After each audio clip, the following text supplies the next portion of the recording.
Doctor BR Ambedkar Konaseema జిల్లా Ravulapalem TDP party కార్యాలయంలో స్థానిక ఎమ్మెల్యే బండారు సత్యానందరావు మీడియా సమావేశం ఏర్పాటు చేశారు. సమావేశంలో ఆయన మాట్లాడుతూ మద్యం కుంభకోణంలో దర్యాప్తు వేగం అందుకుంటున్న కొద్దీ మాజీ ముఖ్యమంత్రి జగన్మోహన్ రెడ్డి కలవరపడుతున్నట్లున్నారు. ఈ వ్యవహారంలో సిట్ అధికారులు నేరంతో ప్రత్యక్ష పరోక్ష సంబంధం ఉన్న వారిని అరెస్టు చేస్తుండటంతో జగన్ ఉలిక్కిపడుతున్నారన్నారు. లిక్కర్ కుంభకోణం జత్వానీ కేసుతో పాటు ఇతర కేసుల్లో ఐఏఎస్, ఐపీఎస్ అధికారులు అరెస్టు కావడం, అధికారులు జైలుకు వెళ్లాల్సి రావడం గత ప్రభుత్వ నిర్వాహకం కాదా అని ప్రశ్నించారు. అవినీతి పరులు అవినీతి గురించి మాట్లాడడం హాస్యాస్పదంగా ఉందన్నారు. అంటే ఎన్డీఏ కూటమి ప్రభుత్వం వచ్చిన తర్వాత సంవత్సర కాలంగా ప్రజాదరణ చూరగొని మహానాడు కడపలో గొప్పగా విజయవంతమైన సందర్భంలో వైసీపీ నాయకులు సంవత్సర కాలం ఎన్డీఏ కూటమి పాలనపై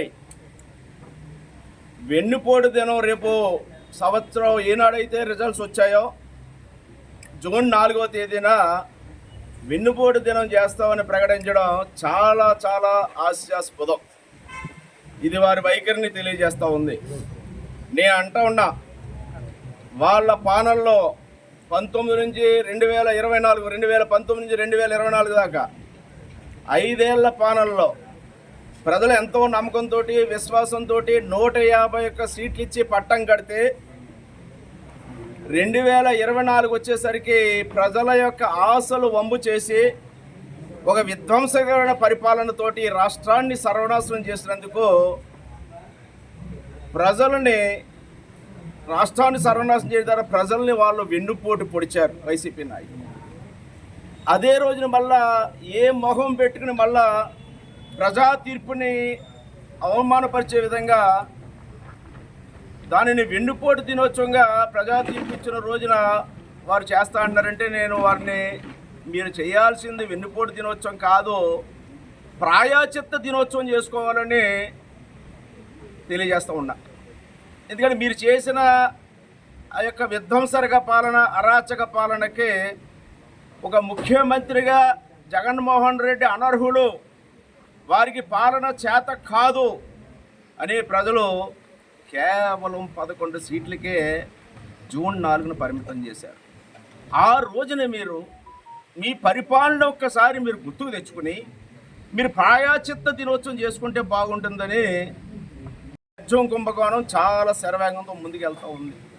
ప్రత్యక్షంగానూ పరోక్షంగానూ సంబంధం ఉన్నటువంటి అనేక మంది ఆ కుంభకోణంలో కలుగులోంచి బయటకు వస్తూ ఉంటారు. మరి జగన్మోహన్ రెడ్డి గారికి ఇలా కలవరం పట్టుకుంది. ఎక్కడ మద్యం కుంభకోణంలో ఏ రకంగా ఏ పరిణామాలు ఉంటాయనే దాంట్లో కలవరం పట్టుకుని ఈనాడు వారు వ్యవహరిస్తూ ఉన్నారు. లిక్కర్లో కానీ అదేవిధంగా జత్వానీ కేసుల్లో కానీ కొంతమంది అధికారులు ఎవరైతే చట్టానికి వ్యతిరేకంగా, నిబంధనలకి వ్యతిరేకంగా పనిచేశారో వారిని చట్టం తన పని చేసుకుంటాం. అటువంటి కేసుల్లో ఉన్న వాళ్ళు ఈ రోజున ఎందుకు ఐఏఎస్లు, ఐపీఎస్లు కేసుల్లో పడుతున్నారంటే అది మీ ప్రభుత్వం 5 ఏళ్ల కాలం చేసిన పాపాల వల్ల కలిగినటువంటి మీ నిర్వాహకం అని కూడా ఈ సందర్భంగా నేను తెలియజేస్తూ ఉన్నాను. అటువంటి ఈనాడు ముఖ్యమంత్రి గారు 5 ఏళ్ల పాలనలో ఒక అవినీతి సామ్రాట్గా ఆయన పాలనలో వైసీపీ నాయకులు అవినీతి అక్రమ సొమ్ము ఏరులై పారి మరి ఈనాడు తన పాలనలో ఏం జరిగిందో ఏందో తెలియని పరిస్థితుల్లో ఈనాడు జగన్మోహన్ రెడ్డి గారు మాట్లాడుతూ ఉన్నారు. మరి ఈనాడు చంద్రబాబు నాయుడు గారి మీద ఆరోపణలు చేస్తూ ఉన్నారు. చంద్రబాబు నాయుడు గారు ఏదో కుంభకోణాలు చేశారంటున్నారు అని మాట్లాడుతూ ఉన్నారు. ఇది విపరీతమైన మనస్తత్వానికి, అతను విపరీతమైన మనస్తత్వానికి నిదర్శనంగా నేను తెలియజేస్తూ ఉన్నాను.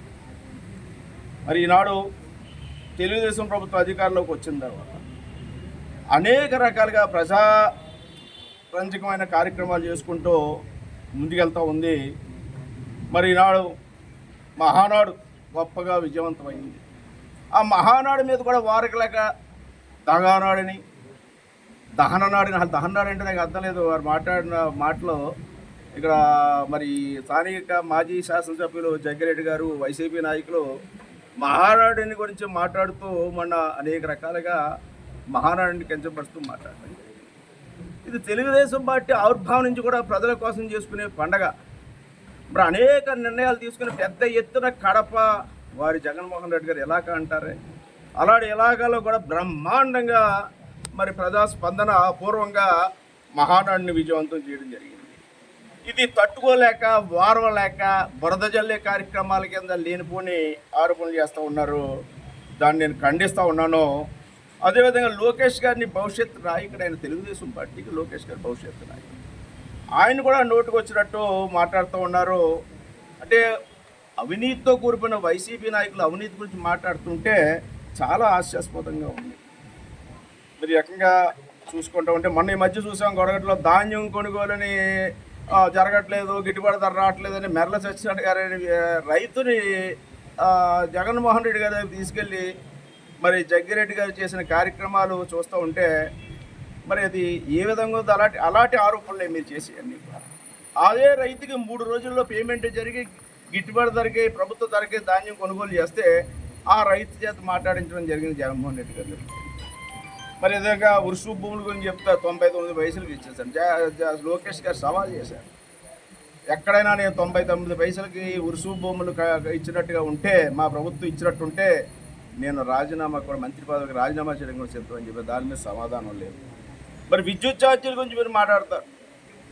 జూన్ 12న గత సంవత్సరం జూన్ 12న ప్రభుత్వం వచ్చిన తర్వాత ఎంతవరకు ఈ ప్రభుత్వం ఎన్డీఏ కూటమి ₹1 అయినా విద్యుత్ ఛార్జీలు పెంచిందా అని నేను అడుగుతూ ఉన్నాను. గత 5 ఏళ్ల పాలనలో మీరు చేసినటువంటి నిర్వాహకం వల్ల అనేక సార్లు విద్యుత్ ఛార్జీలు పెంచారు. ఆనాడు మీరు పెంచిన విద్యుత్ ఛార్జీలు ఈనాడు ప్రజల పాలన నెత్తిన భారంగా తయారయ్యి అనేది ఈ ప్రభుత్వం ముందు ఏది చెప్తుందో అదే 5 ఏళ్ల కాలంలో రాబోయే జరిగిన సంవత్సరమే కాదు, రాబోయే కాలంలో కూడా ఎక్కడా విద్యుత్ ఛార్జీలు ఎన్డీఏ కూటమి ప్రభుత్వం పెంచబోదు అనే విషయాన్ని నేను స్పష్టంగా తెలియజేస్తూ ఉన్నా, అడుగుతూ ఉన్నా. అదేవిధంగా లోకేష్ గారి గురించి మరి విమర్శించే ఈనాడు స్థానిక మాజీ శాసనసభ్యుడు జగ్గిరెడ్డి గారికి ఒక ఫ్యాషన్ అయిపోయింది. కానీ లోకేష్ గారిని విమర్శిస్తే అదేదో ఇదిగా ఫీల్ అవుతూ ఉన్నారు. మరి ఏదైనా మంచి కార్యక్రమం చేస్తే అంతనే దాని మీద ఏదో విధమైన ఆరోపణలు చేయటం, బురచల్లటం. మరి మహానాడు మీద ఉన్నటువంటి మరి యువ నాయకుడు లోకేష్ గారిని జాకీలు పెట్టి లేపాలని, ఇదేం జాకీలు పెట్టి లేపాల్సిన అవసరం లేదు. ఆల్రెడీ ప్రజల గుండెల్లో స్థిరమైపోయాడు లోకేష్ గారు, ఎమర్జ్ అయిపోయాడు. ప్రజల గుండెల్లో పదిలంగా ఈనాడు లోకేష్ గారు ఉన్నాడు. మీరు వచ్చి ఈనాడు జాకీలు పెట్టి లేపి లోకేష్ గారు నాయకుడు చేయవలసిన అవసరం, ఆల్రెడీ నాయకుడిగా ఆయన ఎమర్జ్ అయిపోయాడు, ఈ రాష్ట్ర ప్రజల హృదయాల్లో ఉన్నాడు.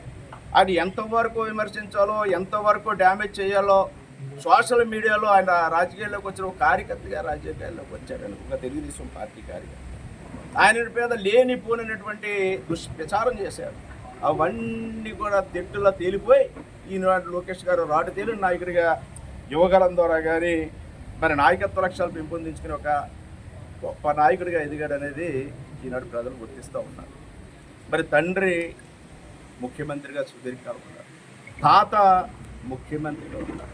కనీసం తండ్రి తాత ముఖ్యమంత్రులుగా ఉన్న లోకేష్ గారి మీద కనీసం ఒక ఆరోపణ, ఒక అవినీతి మచ్చలేని నాయకుడిగా ఇవాళ లోకేష్ గారు ఉన్నారనేది నేను తెలియజేస్తూ ఉన్నాను.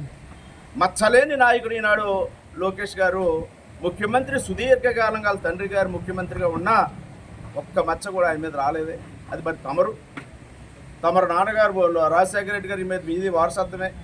5 ఏళ్ల కాలం ముఖ్యమంత్రిగా ఉంటే ఆ 5 ఏళ్ల కాలానికి ఏ రకమైన సిబిఐ కేసులు లేదా జైలు జీవితాలు లేదా వేలాది కోట్ల కుంభకోణాలు వెలుగు చూశాయో ప్రజలందరికీ కూడా జగన్మోహన్ రెడ్డి గారి యొక్క ప్రస్థానం తెలియంది కాదు.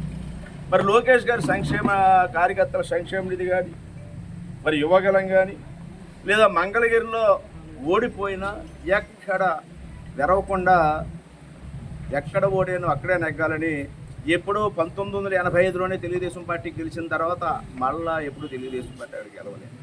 అలాంటి స్థానంలో రాష్ట్రంలోనే 90,000 పైన అత్యధికమైన మెజార్టీతోటి ఎక్కడ ఓడాడో అక్కడే గెలిచి చూపించిన నాయకుడు లోకేష్ గారు. అటువంటి నాయకుడి మీద మీరు వారలేక, తట్టుకోలేక, లోకేష్ అనే ఫోబియాతో మీ వైసీపీ నాయకులు ఇప్పుడు జగ్గిరెడ్డి గారు మాట్లాడుతూ ఉన్నారు. ఒక ఐటీ మంత్రిగా అనేక ఉద్యోగాలు ఈనాడు తెస్తూ ఉన్నాడు, అనేక నిధులు తెస్తూ ఉన్నారు. ఒక విద్యామంత్రిగా సమూలమైన మార్పులు తీసుకొస్తూ ఉన్నాడు. మీ అందరికీ లోకేష్ గారి భయంతో మీరు మాట్లాడుతూ ఉన్నారు. మరి అవమానపరిచేలాగా, కించపరిచేలాగా మాట్లాడటం సభ్యత కాదని తెలియజేస్తాం. ఆయన వ్యక్తిత్వాన్ని కించపరిస్తే మీ వైసీపీ నాయకుడి యొక్క వ్యక్తిత్వం బయటపడదు తప్ప ప్రజలు అన్నీ గమనిస్తున్నారని తెలియజేస్తాం. మరి అటువంటి ఈనాడు లోకేష్ గారిది మరి ఈనాడు తండ్రి మరణదర్జా వైఎస్ రాజశేఖర గారి చెందినవాడు జగన్మోహన్ రెడ్డి గారు ఏం చేశారో తెలిసి ముఖ్యమంత్రి పదవి కోసం, లేదా తర్వాత బాబాయ్ హత్య జరిగినప్పుడు ఏ రకంగా ఒక సానుభూతి కోసం దాన్ని కూడా ఒక రాజకీయాలకి లబ్ధి కోసం అడ్డం పెట్టుకుని ప్రయత్నం చేసిన నాయకత్వం మీది. మీరు ఎన్ని డ్రామాలన్నా ప్రజలు అన్నీ గమనిస్తూ ఉన్నారు. మరి యొక్క మీ ప్రభుత్వంలో జరిగిన నేరాలు భారాలు రాజ్యాంగ హక్కుల హరణాలు ఇవన్నీ కూడా ప్రజలు మర్చిపోతారనుకుంటే పొరపాటు. గంజాయి కానీ మాదక ద్రవ్యాలు కానీ నాణ్యత లేని మద్యం కానీ అధిక ధరలకు అమ్మి మరి ఆనాడు సామాన్యులు ప్రాణాలించిన ఈ యొక్క పాలన, లేదా గుంతలు కూడా రోడ్ల మీద గుంతలు కూడా పోడ్చలేనటువంటి మీ పాలన, ప్రజలు కోరుకునే వైసీపీ దుర్మార్గ పాలన ప్రజలు మళ్ళీ ఈ రాష్ట్రంలో రాణిస్తారంటే అది మీ అత్యాశ, అది ఒక కళ. అది ప్రజలు మళ్ళా వైసీపీ పార్టీని మళ్ళా బయటికి తీసుకొచ్చే పరిస్థితి లేదు అని తెలియజేస్తూ ఉన్నాను.